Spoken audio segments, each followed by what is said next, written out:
Yeah, I mean, I think you give Chicago credit. They came out right away with high intensity and press. It's something that we spoke about and talked about.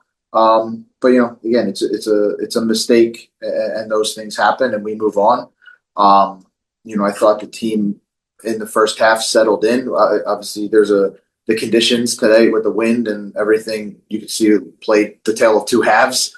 But really, just the group. The group competed. Some areas that we need to get better in. But I thought there was maybe a couple of chances out there to score an equalizer. We'll move to Jacob Shames.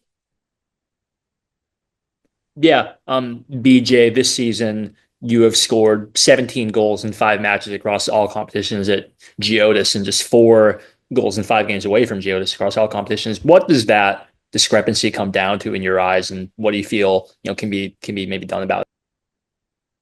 I think for us, it's just about being more clinical in our finishing. Even tonight, I thought there was a couple chances out there that we could have had. And we lacked, I think, a little bit of sharpness, just in and around sort of the attacking side of the middle third and the final third. But again, there was a couple moments out there that I thought we could have gotten a little more out of the game. We'll move to Valaire.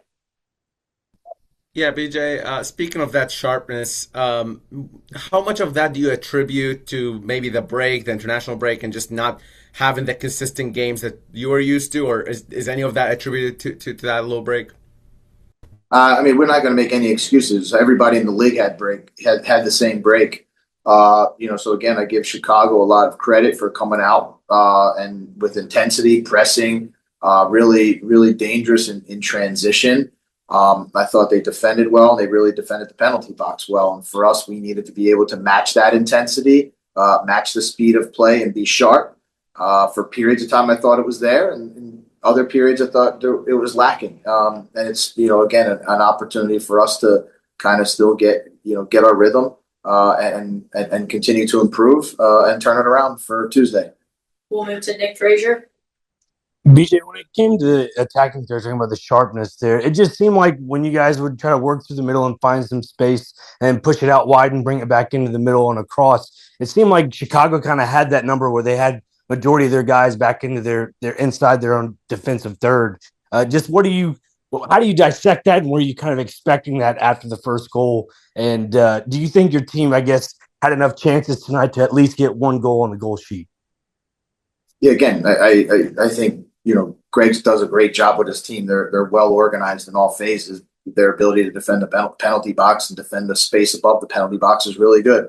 I thought we had moments where we were able to move the ball and get it to kind of get it across the field. But whether it's the execution or just the decision making, maybe patience to keep it, all those little things, I think, sort of, maybe kept us from creating the volume of chances we wanted to score with. But I still think at the end of the day, there was, probably enough out there that we could have gotten one, and we didn't. And so, again, we'll look at it. We'll get better. We'll work at it, and we'll turn it around for Tuesday.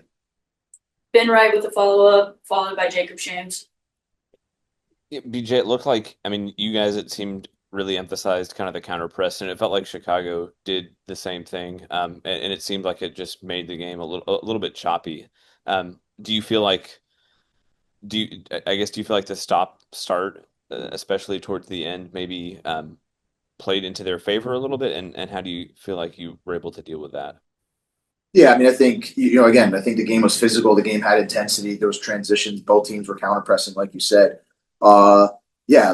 Anytime a whistle happens, the other team can organize. And so it was, you're always now trying to break down an organized group. But we have to be able to manage that, and we have to be able to try and still find opportunities to exploit it. But I think, in the most part, there's probably, again, I kept saying we could have been a little bit sharper in certain areas. Yeah. What are the differences in, your first loss coming 6 games into the MLS season, 10 games into the season as a whole, versus compared to 2025 when you lost at Red Bulls in your second game of the season? Are there any differences in how the team reacts to that, just considering the starts you've had? I mean, I think we're always disappointed when we lose. We play every game to try and win the game. But at the same time, we don't get too high and we don't get too low. It's a long season. We've got multiple competitions. We'll go back. We'll look at it and we'll use the next 2 days to prepare and turn it around again for Club America. That's what good teams do. And that's the expectation of the group.